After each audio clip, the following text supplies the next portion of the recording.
Good morning everybody, সবাই কেমন আছো? নতুন একটা ব্লগে তোমাদের অনেক স্বাগত। আর পুরনো ভিডিওতে আবার ফিরে এসেছি। মাঝখানে তোমাদের ষষ্ঠী ব্লগটা একটু দেখিয়ে দিলাম, আর এগুলো তো বেশ অনেক পুরনোই ভিডিও, সেগুলি তোমাদের সাথে শেয়ার করছিলাম। মাঝখানে ষষ্ঠী চলে এসেছিলো বলে ষষ্ঠীটা আগে শেয়ার করে দিলাম। তো চলো, কয়েক বছর আগে আমরা ফিরে গেছি আবার। আর এই যে দেখতে পাচ্ছ, মামামকে নিয়ে যাচ্ছি সেজেগুজে। মামাম প্রথমবার দিদাবাড়িতে যাচ্ছে আর কি। তখন প্রায় মামামের 2.5 থেকে 3 মাস বয়স আর কি।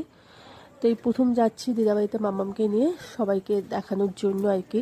আর আমিও অনেক দিন বাপের বাড়ি যাই না, বেশ 1.5 বছরের বেশিও হয়ে গেল আর কি। পুরো যেহেতু আমার পুরো বেড রেস্ট ছিল আর কি, পুরো 1 বছর আমি বেড রেস্টে ছিলাম, মানে কনসিভের সময়টা আর কি। আর তারপরে হওয়ার পরে 3 মাস হয়ে গেল, তারও আগের থেকে যাই না, প্রায় 1.5 থেকে 2 বছর হয়ে গেল আমি বাড়িতে যাচ্ছি না। তো ওই ফাইনালি আজকে যাচ্ছি, তো সেই জন্য খুবই এক্সাইটেড আর কি। আর প্রথমে না মামাম